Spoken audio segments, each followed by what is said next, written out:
আমরা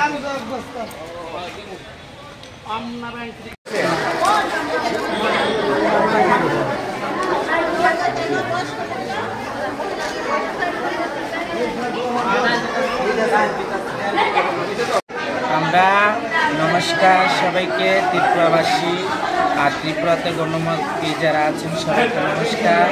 আমরা আসছি যেহেতু আমরা শুনছি বন্যাতে মানুষ অনেক আহত হয়েছে, মানুষরা শিবিরে উঠেছে। আমরা আসছি শিবিরে, আমরা আগরতলায় বিভিন্ন জায়গায় দিব, বিভিন্ন জায়গায় যাব। আর আমরা আগরতলাতে এখানে বরতলা স্কুলে আছি, এখন বর্তমান দিচ্ছি আমরা চাল, ডাল, আলু, লবণ ওইসব বিভিন্ন জিনিস দিচ্ছি। সবার পাশে দাঁড়াচ্ছি, সবার থেকে আমরা একটা বিয়ের বকশিস, একটা বাচ্চা হলে বকশিস নিয়ে খাই।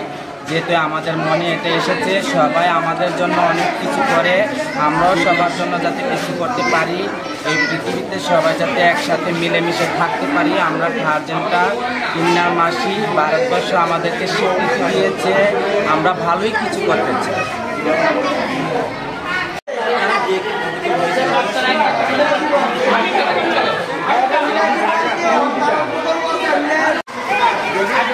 আমাদের এখানে সবাই ভালো থাকবা,